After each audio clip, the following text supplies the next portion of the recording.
Unveiling the serene splendor of Saint Humility, embark on a profound journey into the virtues of humbleness.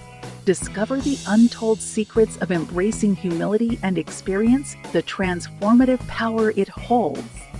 Join me as we explore the awe-inspiring legacy of Saint Humility and unlock the path to true greatness. Don't miss out on this life-changing adventure. Subscribe and hit the notification bell to be the first to watch.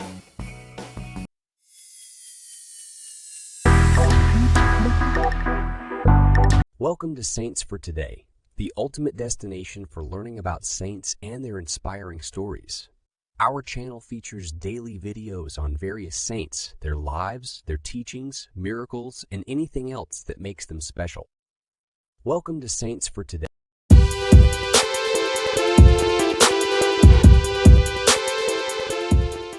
The venerable founder of the Vallombrosan nuns graced this earthly realm in the year 1226, hailing from the enchanting land of Faenza in the Romagna.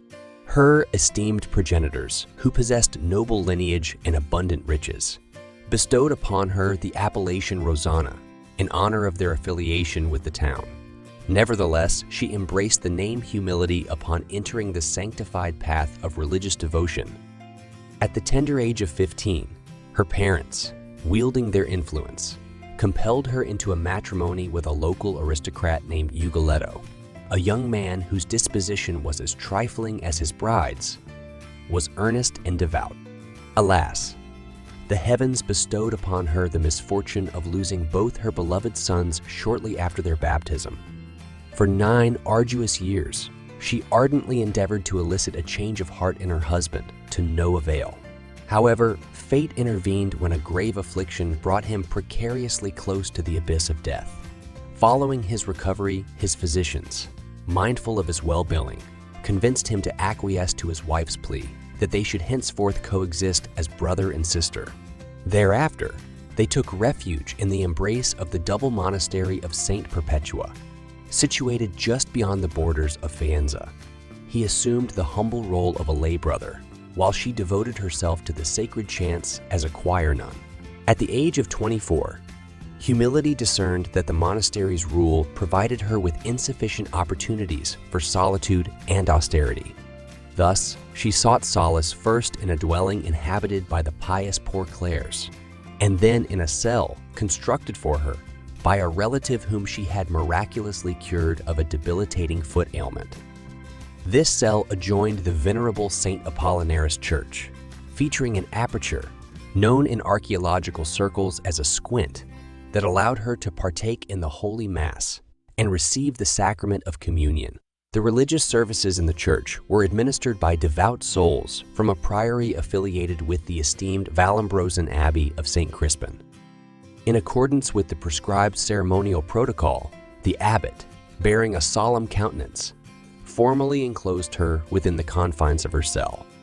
From that moment forward, her existence assumed a tenor of heroic mortification. She sustained herself on meager sustenance, comprising meager portions of bread, water, and occasionally, some humble vegetables. Her mortifications extended further as she adorned her frame with a cilicium woven from bristles. The brief moments of respite she permitted herself were spent on bended knees, her head leaning against a stone wall. Having forsaken all contact with her husband since her withdrawal from the secular realm, he remained unable to banish her memory from his consciousness. In a bid to maintain a semblance of connection, he renounced Saint Perpetua's and sought refuge as a monk within the sanctified precincts of St. Crispin's, where he breathed his last breath 3 years hence. After 12 years of austere seclusion, the sagacious abbot general of the Vallombrosans, with his persuasive eloquence, convinced Humility to emerge from her cloistered existence and undertake the noble task of establishing a sanctuary for women. On the outskirts of Faenza, in a place known as Malta, she laid the cornerstone of the inaugural Vallombrosan nunnery, assuming the exalted position of abbess.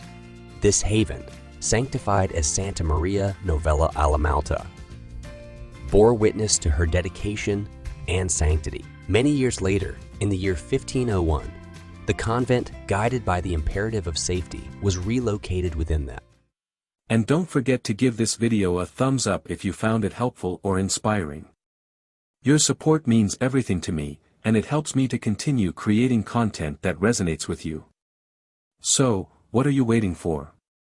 Hit that subscribe button and join the movement towards becoming your best self. Together, we can make a difference and inspire others to do the same. Thank you for your support.